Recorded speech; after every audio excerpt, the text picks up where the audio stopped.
Hello everyone and welcome back to the channel, welcome back to the commerce league. आज हम class 11th को revision कराने शुरू कर रहे हैं क्योंकि इनका एग्जाम 15 और 16 तारीख को है। ठीक है, अभी एक हफ्ते बाद। तो डिमांड के चैप्टर के साथ आज मैं शुरू कर रहा हूं। इंपॉर्टेंट चैप्टर्स और इंपॉर्टेंट स्कोर जिस चैप्टर में मिलते हैं उनके चैप्टर्स की रिवीजन कराऊंगा। बाकी आप बच्चे कमेंट्स के अंदर भी मुझे बता सकते हो, जो चैप्टर्स आप बोलोगे वो आपके भैया करवाएंगे। ठीक है, क्विक रिवीजन। और हाँ, very very important, question pattern में कराऊंगा बेटा, ताकि आपके क्वेश्चन पैटर्न की भी प्रिपरेशन हो जाए और पूरा कॉन्सेप्ट भी एटलीस्ट कवर हो जाए। ठीक है, सो लेट्स बिगिन।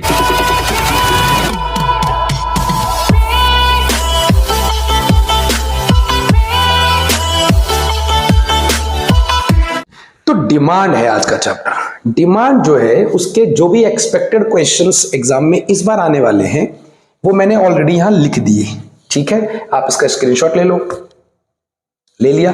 इसके बाद हम लोग इसी क्वेश्चंस के थ्रू पूरा चैप्टर अभी कुछ ही समय में हम रिवीजन करके फिनिश कर देंगे और आप तैयार हो जाओगे एग्जाम के लिए। Alright, let's get started. देखो बच्चों, डिमांड है पहला क्वेश्चन आता है कि व्हाट इज डिमांड। डिमांड क्या होता है? तो बेटा, डिमांड पहली बात एक इकोनॉमिक प्रिंसिपल है जो ये कहता है कि कम से कम 5 ऐसी कंडीशन सेटिस्फाई होनी चाहिए मार्केट में इंडिविजुअली तौर पर, ताकि हम किसी भी चीज को डिमांड कह पाए। तो डिमांड का मतलब क्या हुआ? It is an economic principle. कौन सा प्रिंसिपल बेटा? Economic principle. ये जरूर लिखना बेटा आंसर में। ठीक है, और इसमें 5 कैटेगरीज पूरी होनी चाहिए। कौन कौन सी कैटेगरी भैया? पहली कैटेगरी मतलब कोई व्यक्ति है बच्चों, आप हो, मैं हूं, कोई भी इंडिविजुअल तौर पर है, जब उसके मन में किसी सामान के लिए एक इच्छा जागृत होती है, मतलब वो चाहता है, उस सामान को देख के उसके मन में एक पसंद आता है कि भाई ये काश मेरे पास होता। तो जब किसी सामान के लिए उसके मन में डिजायर आ जाती है, बस से समझ लो डिमांड की सीढ़ी चढ़ना वो शुरू कर देता है। पहली सीढ़ी वो चढ़ गया। दूसरी सीढ़ी थोड़ी सी आगे बढ़ेंगे, ऊपर की तरफ जाएंगे, तो दूसरी सीढ़ी हो गई बच्चों विलिंगनेस, विलिंग टू बाय। मतलब यहां पर तो केवल इच्छा थी कि I wish I would have that car, in case of car में। लेकिन यहां कह रहा है नहीं भाई, अब इसको खरीदना है मुझको, मैं इसको खरीदना चाहता हूं, खरीदने की इच्छा आ गई, प्रबल इच्छा हो गई, भाई अब खरीद के मानेगा। ठीक है, इसके बाद अगली चीज आती है कि क्या उसके पास उसको खरीदने की एबिलिटी है क्या? कहीं ऐसा तो नहीं कि भाई शेख चिल्ली वाले सपने देख ले, कि मतलब है जेब में 10 रुपए भी नहीं और ख्वाब देख रहा है 5 लाख का सामान खरीदने का। तो क्या ऐसी सिचुएशन तो नहीं है? नहीं है। वो कह रहा है नहीं भाई साहब, चाहता भी हूं और जेब में पैसे भी हैं, अभी बताओ, अभी ब्लैंक चेक काटूं और बोलो। तो कहता है ठीक है भाई, तीसरी कंडीशन भाई ने क्वालिफाई की। चौथी कौन सी होती है? चौथी का मतलब होता है बेटा रेडी टू पे। अब आपको पता है बेटे, मार्केट में कई ऐसे लोग होते हैं जिनको कोई चीज दिखी, अच्छा लग गया, खरीदना भी चाहते हैं, जेब में पैसा भी है, पर अभी नहीं देना चाहते, कह रहे हैं 2 साल बाद लेंगे। ऐसा थोड़ा होता है। इफेक्टिव डिमांड क्रिएट करनी है तो आपको ये जरूर मेक श्योर करना होगा कि आपके पास एबिलिटी टू पे है, पर आपको पेमेंट करने की भी तैयारी या आप रेडी होने चाहिए, तब आपका डिमांड हो जाएगा। ठीक है, जेब में रखे रखे थोड़ी डिमांड क्रिएट होती है। और इसके बाद आता है आपका given period of time. Given period of time, इसका मतलब ये कि एक सर्टेन टाइम में किसी भी इंडिविजुअल को ये लगना चाहिए कि वो व्यक्ति क्या कर रहा है, वो उसी टाइम पीरियड में ये सारी कंडीशन को क्वालिफाई कर रहा है। अगर वो कर रहा है तो हम कहेंगे इस व्यक्ति का ये हो गया डिमांड।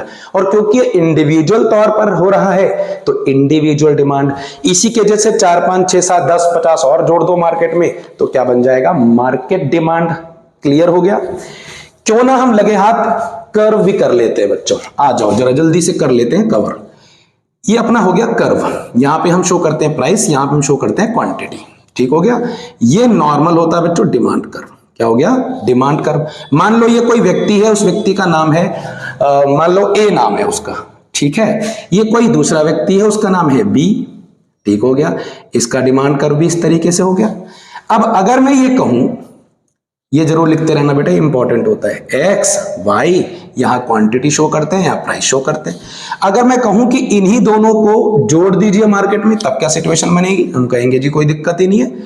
अब यहां पर एक चीज जो नोटिस करना है वो ये करना है आपको, भैया यहां भी गिर रहे थे, यहां भी गिर रहे थे, यहां भी गिर रहा है, लेकिन भैया हमको लग रहा है तीनों कर्व में थोड़ा डिफरेंस है। ये तो ऑलमोस्ट सेम ही है, ये अलग है बेटा। इसको हम कहते हैं मार्केट डिमांड कर्व। हाँ भैया, ये क्वेश्चन भी आता है एग्जाम में। तो मार्केट डिमांड कर्व कैसा दिख रहा है भैया? कंपेरेटिवली टू दिस कर्व ये थोड़ा फ्लैटर है ना।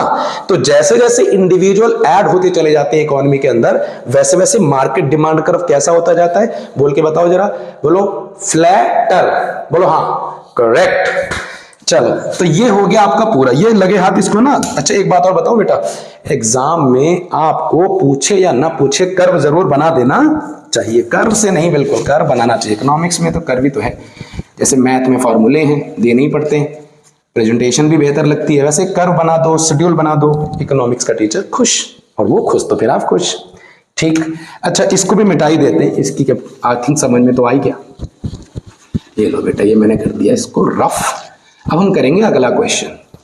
हमने डिमांड कवर कर दिया, इंडिविजुअल और मार्केट भी डिमांड भी कवर कर दिया, ठीक है। डिमांड शेड्यूल क्या होता है? डिमांड शेड्यूल का मतलब टेबल।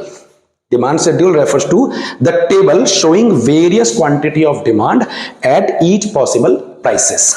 तो शेड्यूल कुछ इस तरीके से दिखता है बच्चों।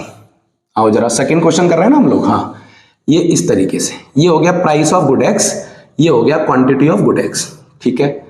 अब मान लो कि प्राइस था 5, क्वांटिटी थी 10। भाई 5 रुपए के प्राइस पे 10 पैकेट खरीद रहा था एक आदमी, प्राइस थोड़ा सा बढ़ गया, भाई कह रहा ना अब तो ना हो पाएगा, थोड़ा क्वांटिटी इसने नीचे गिरा लिया, नॉर्मल नियम है। अब इसके नियम को क्या कहते हैं? इसी रूल को हम लोग बेसिकली कहते हैं law of demand. Law of demand के कारण ही ऐसा हुआ है कि प्राइसेस थोड़ा सा बढ़ा तो डिमांड भाई ने थोड़ी सी कम कर ली। ये इंपॉर्टेंट क्वेश्चन है, मैंने आगे लिखा हुआ है, यहां पे लिखा हुआ है, अभी हम इसको भी कवर करेंगे, ठीक। अगर मान लो ऐसा हो जाए कि 5 की जगह पे प्राइसेस थोड़े से नीचे गिर जाएं, तो रैशनल कंज्यूमर है, बुद्धिमान है, पब्लिक तो मैं पहले ही कहता हूं पब्लिक होशियार है, आप भी होशियार है, आप लोग क्या करेंगे? नहीं नहीं भाई प्राइस गिरा है, काम करो थोड़ा सा बढ़ा लो, मामले को बढ़ा लिया भाई। कितना हो जाएगा? 10 का लगभग 12, 13, 14। समझाने के लिए मैं आपको सिर्फ इतना बता रहा हूं, ठीक। ये चीज आपको क्लियर हो गई? बोलो हाँ। हाँ भैया बिल्कुल क्लियर हो गई, सब क्लियर हो गया, चलो शाबाश हो गया। इसके बाद हम लोग क्या करें? Factors affecting demand. कौन कौन से वो फैक्टर्स हैं, या इसको डिटरमिनेंट्स भी कहते हैं बच्चों। तो कौन कौन से डिटरमिनेंट्स हैं जो डिमांड को अफेक्ट करते हैं, उसको प्रभावित करते हैं? देखो बच्चों, इसके लिए आप सबसे पहली चीज समझो, और मैं ये बोलूंगा कि इस क्वेश्चन में लगभग सब कुछ कवर हो जाता है। हाँ भैया इंपॉर्टेंट है, चलो आ जाओ, ये क्वेश्चन आता जरूर है बच्चों। सबसे पहले फैक्टर्स अफेक्टिंग डिमांड में हम ये देखेंगे कि जो सामान आप खरीदने जा रहे हैं, आप क्या खरीदने जा रहे हैं? भैया हम खरीदने जा रहे हैं, कार खरीदने जा रहे हैं भैया। हाँ जी, हम बड़ा सपना देखते हैं भैया, बड़ा सपना ही देखना चाहिए। सपने जो बड़े देखते हैं वही उसे पूरा करते हैं, छोटे सपने देखने ही नहीं चाहिए। मैं तो कह रहा हूं सपने छोटे ही नहीं होते। जो चीज तुम्हारे पास नहीं है वो चीज तुम्हें लेकर आनी है, बस। अब कैसे लेकर आना है उसके लिए दिमाग लगाओ, उसके लिए प्लानिंग करो, वो चीज आपके पास होगी। स्ट्रेटजी होनी चाहिए, स्ट्रेटजी के बगैर तो कोई चलता नहीं। स्ट्रेटजी बनाओ, बजट बनाओ, उस चीज को अचीव करने की कोशिश करो और अल्टीमेटली उसको अचीव कर लो, करेक्ट। ये सीख है।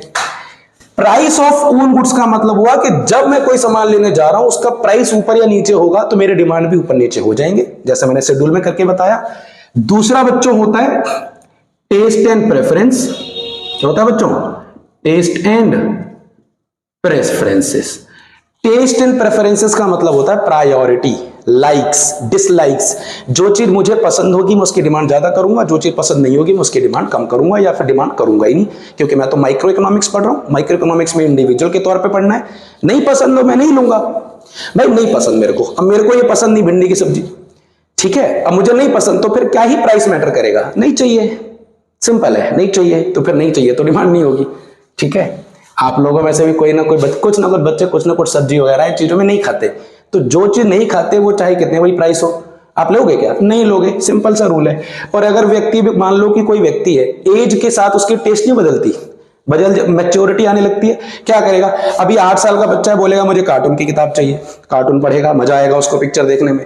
16-17 साल का होगा, कहता है मुझे स्टोरी चाहिए, मैं स्टोरी की किताब पढ़ूंगा। 30-35 साल का होगा तो अलग अलग राइटर्स की बुक पढ़ना शुरू करेगा, जिसमें वो कुछ मनी की चीजें पढ़ेंगी, साइकोलॉजी ऑफ मनी वगैरह वगैरह जो बुक है, रिच डैड पुअर डैड, वो पढ़ना शुरू करेगा। उसके बाद जब और बड़ा होगा 50-55 साल का, वो कहेगा अब तो रिलीजियस बुक्स चाहिए, तो रिलीजियस बुक्स में उसका ध्यान आ जाएगा। अब एज के साथ, ट्रेंड के साथ उसके टेस्ट बदल रहे हैं, प्रेफरेंसेस उसकी बदल रही है, और बदल रही है तो डिमांड भी वो अफेक्ट कर देंगे। करेक्ट? यस भैया। तीसरा आता है मेरे बच्चों फ्यूचर एक्सपेक्टेशन। भैया इसको हमको जरा सही से समझाओ। हाँ बेटा मैं बिल्कुल समझाऊंगा आपको। देखो आप कहो और मैं ना समझाऊं, हो सकता है कभी? चांस ही नहीं है। फ्यूचर एक्सपेक्टेशन का मतलब होता है कि जब किसी व्यक्ति को यह लगे कि फ्यूचर में इस पर्टिकुलर प्राइस का, ये हमारा मार्कर है प्यारा सा, इस मार्कर के प्राइसेस बढ़ने वाले हैं फ्यूचर में, तो मैं रैशनल कंज्यूमर, आप होशियार हो, ठीक, आप क्या करोगे? आप कहोगे क्या प्राइस बढ़ने वाले, काम करते हैं 4, 10, 15, 50 पैकेट जो है पहले ही रख लेते हैं, बाद में नुकसान हो इससे अच्छा पहले हो जाए। तो कई बार क्या होता है, पता चलता है कि 12 बजे के बाद से पेट्रोल की प्राइसेस बढ़ने वाले हैं, वो पेट्रोल पंप पे जाके वो लाइन टू लाइन लगाते हैं, राशन की लाइन लग रही हो। होता है कि नहीं होता? क्यों होता है? क्योंकि उन्हें डर है कि भाई तेल तो डलवा नहीं है, एक काम करते पूरे टंकी फुल करवा लेते हैं, नहीं तो ससुरी 3-4 रुपए फालतू लगेगी। ठीक है, क्लियर हो गया? तो ये हो गया फ्यूचर एक्सपेक्टेशन। तो फ्यूचर एक्सपेक्टेशन अगर प्राइसेस के बढ़ने का है तो वर्तमान में, करंट में डिमांड बढ़ जाएगी, और अगर किसी को लग रहा है कि प्राइसेस गिरने वाले हैं तो अभी वर्तमान में वो लोग डिमांड को कम कर देंगे ताकि वो सस्ते पे उसे खरीद पाए। समझ गए? उसके बाद आता है मेरे बच्चों गवर्नमेंट टैक्स। हाँ भैया ये भी अफेक्ट करते हैं। अब टैक्स अगर बढ़ जाएगा तो डिमांड कम हो जाएगी, क्योंकि टैक्स के बढ़ने से फिर प्राइस बढ़ने लगती है, और प्राइस बढ़ेगा तो कोई रैशनल कंज्यूमर क्यों ज्यादा खरीदेगा, है ना? तो गवर्नमेंट टैक्सेस बढ़ेंगे तो भी, घटेंगे तो भी। उसके बाद बच्चों आता है प्राइस ऑफ रिलेटेड गुड्स। ये इंपॉर्टेंट है बच्चों। अच्छा, इसमें रिलेटेड गुड्स का बेसिकली 2 गुड्स होते हैं इसमें। एक होता है सब्स्टिट्यूट गुड्स, और दूसरा होता है बच्चों कॉम्प्लीमेंट्री गुड्स। हाँ भैया।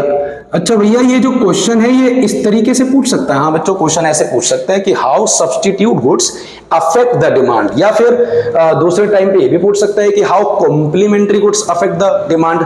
तो अलग अलग हम इसको समझ लेते हैं ताकि एग्जाम में आराम से लिख के आ जाओ आप। सब्स्टिट्यूट गुड्स का मतलब बेटा वो गुड्स होता है जो एक दूसरे की जगह पे यूज हो जाए। जैसे किसी को चाय पीना है, चाय नहीं मिली तो आज कॉफी मिल गई, जो काम चाय कर रहा था, जो सेटिस्फाई उसको चाय कर रही थी, वही उसको कॉफी कर देगी। बात समझ में आ गई? अब अगर चाय का काम कॉफी कर रही है, कॉफी का काम चाय कर रही है, मान लो कि पेप्सी है, या मान लो ये मार्कर ही है, पेप्सी का नहीं नाम लेते हैं, अच्छी बात नहीं है, इसी का मैं ले लो। तो अगर ये एक किसी ब्रांड का है, मान लो ये ब्रांड है ए, दूसरा कोई ब्रांड है बी, मुझे ये नहीं मिला तो मैं इसे ले लूंगा, इसे नहीं मिला तो इसे ले लूंगा। बेसिकली डिमांड तो चेंज कर ही रहा हूं ना मैं। कैसे चेंज कर रहा हूं? सब्स्टिट्यूट गुड से, जो एक दूसरे की जगह पे इस्तेमाल हो जाए। इसमें हम लोग एग्जांपल किसका ले लेते हैं बेटा? टी कॉफी का। मतलब एक जमा जमाया एग्जांपल है ना, इजी। आपको एग्जाम में करना चाहते हो ये कर लो, पेप्सी और कोक का भी कर सकते हो। और तो मैंने सिर्फ समझाया नहीं, वैसे केस तो है ही। टी कॉफी का, मान लो टी का प्राइस बढ़ जाए, ध्यान से देखो बच्चों जरा, प्राइस अगर टी का बढ़ जाए तो क्या करोगे? टी की डिमांड कम हो जाएगी, और टी का डिमांड कम होगा तो सेम तरीके की सेटिस्फेक्शन कौन दे रहा है? हमारा कॉफी। तो उसके प्रति एकदम से अट्रैक्शन आएगी, कंज्यूमर से खरीदना शुरू करेगा। तो भाई की डिमांड क्या होगी बच्चों? भाई की डिमांड बढ़ जाएगी। ठीक हो गया? अच्छा ओके। इसके बाद रिवर्स कर लेते, प्राइस गिरेगा तो इसको ज्यादा लोग खरीदना शुरू करेंगे टी को। हमारा कॉफी बेचारा क्या होगा?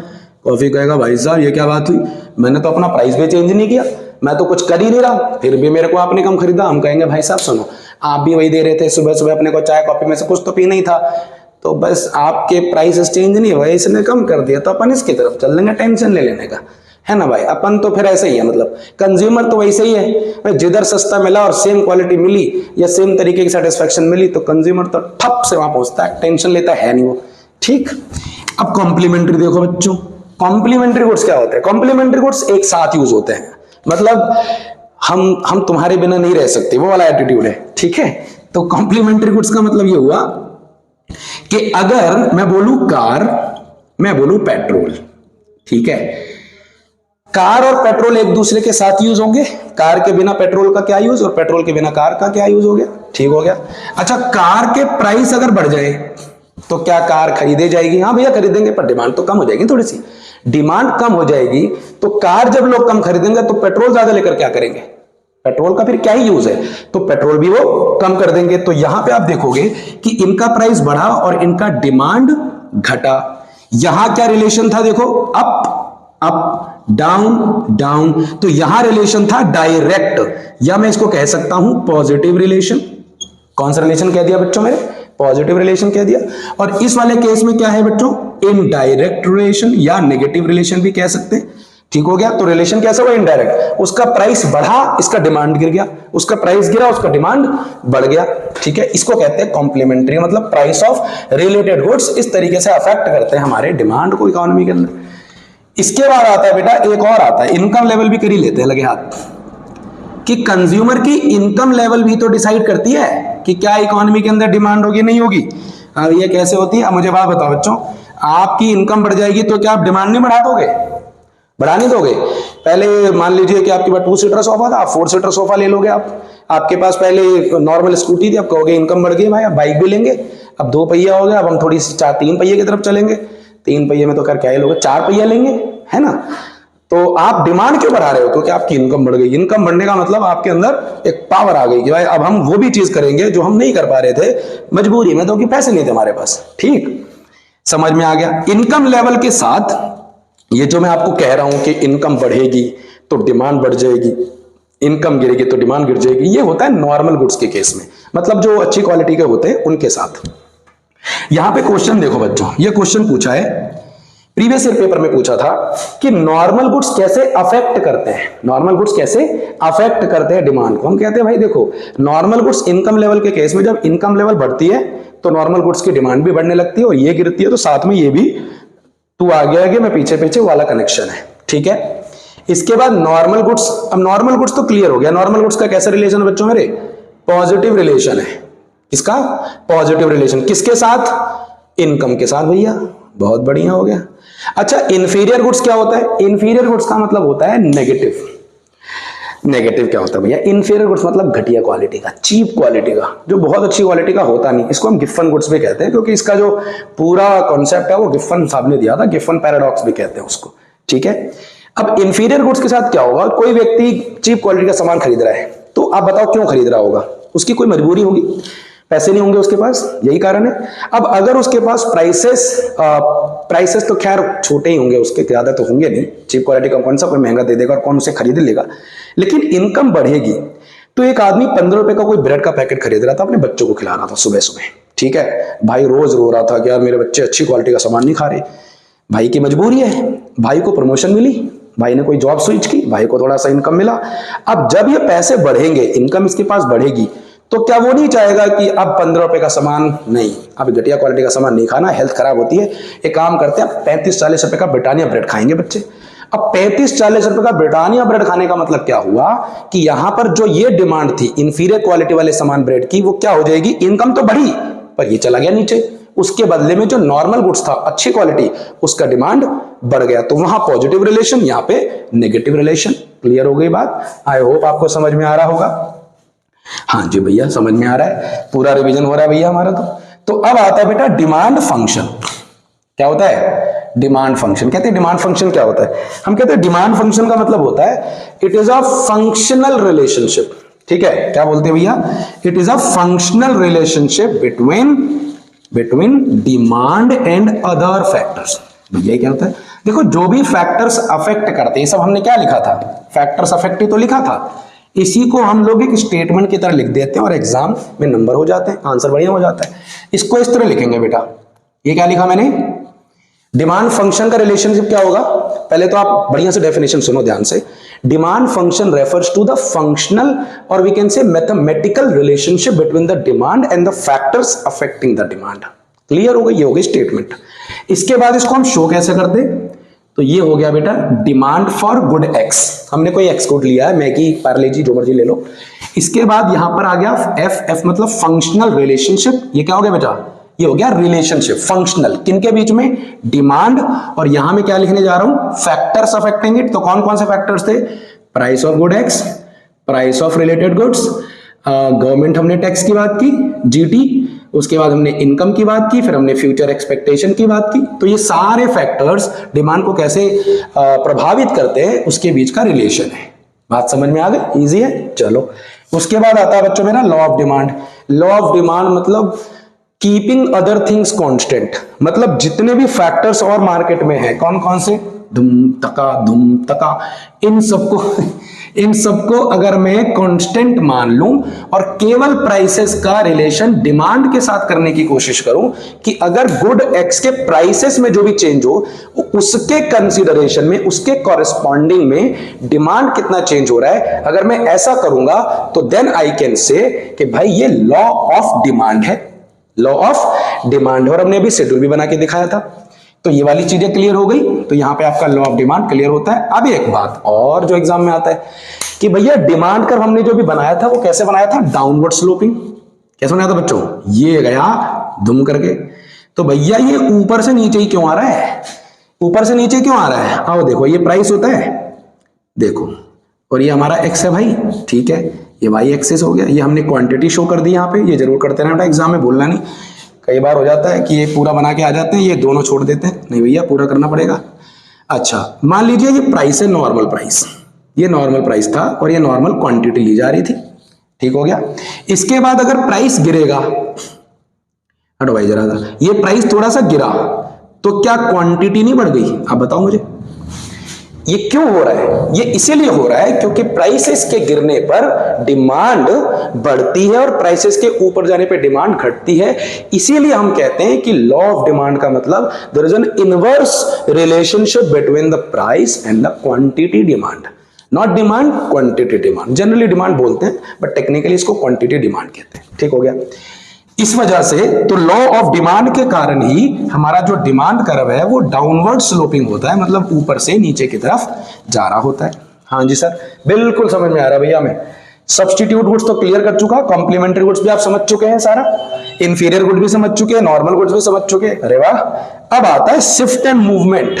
बेटा देखो ये कर्व में 3 नंबर का डिफरेंस तो पक्का से आना ही आना है, पूछ लेंगे कि शिफ्ट इन डिमांड कर्व और movement in along the demand curve में क्वेश्चन। इसी से संबंधित एक और है जिसको हम कहते हैं एक्सपेंशन इन डिमांड और कॉन्ट्रैक्शन इन डिमांड, फिर होता है increase in demand and reduce in demand, ठीक है। तो पहले हम इसको कवर कर लेते हैं, इसको लगभग पूरा क्लियर हो जाएगा। जो मैंने तीनों क्वेश्चन बोले ना ये सब इसी से कवर हो जाना है। शिफ्ट का मतलब क्या होता है, देखो समझो, कर्व में आके समझो, आई होप ये पूरा दिखे आपको, ठीक है। एक्स एक्सिस, वाई एक्सिस, ये 0 भाई साहब हो गए, ये हमारा क्वांटिटी सेक्शन का हो गया, ये हमारा प्राइस सेक्शन का हो गया। हाँ भैया अब क्लियर है आपको। अच्छा बेटा मान लीजिए ये नॉर्मल डिमांड कर्व है, नॉर्मल डिमांड कर्व हो गया।